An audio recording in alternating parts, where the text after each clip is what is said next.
শুভ সকাল বন্ধুরা, কেমন আছো সবাই? আশা করি সবাই ভালোই আছে। তো দেখো, সকাল সকাল রান্নাঘরে তোমাদের রান্না দেখাচ্ছি। তো এই যে গোলা রুটি বানাচ্ছি, ছেলেকে টিফিনে দেব। তো গ্যাসেরটা লো করে সেঁকছি, আর এর সঙ্গে ফল মিষ্টি দিয়ে দেবো। এটা হতে থাক, আর আজকের আবহাওয়া দেখায়। তো এই দেখো, আর গাছের আমগুলো দেখায় তোমাদের।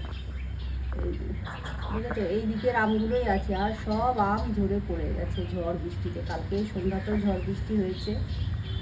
তো চলো, মানে বাইরের মেঘের আবহাওয়াটা তোমাদের দেখায়। এই দেখো, ঘন অন্ধকার করে মেঘ করেছে, চারিদিক অন্ধকার হয়ে গেছে। বৃষ্টি পড়লো বলেই অন্ধকার হয়ে মেঘ হয়ে গেছে। কালকে সন্ধ্যাতে তো ঝড় বৃষ্টি হয়েছিল, এখনও মনে হয় হবে। তো ওয়েদার একদম চেঞ্জ হয়ে গেছে, মনে হচ্ছে শীত আবার পড়তে শুরু করলো। যা গরম পড়েছিল আবার ওয়েদার ঠান্ডা হয়ে গেল। তো এরকম আবহাওয়া। এখন ওই সকাল 6:45 মতো বাজছে, একদম অন্ধকার আবহাওয়া। তো চলো, ছেলের টিফিনটা আমি করে ভরে দিই।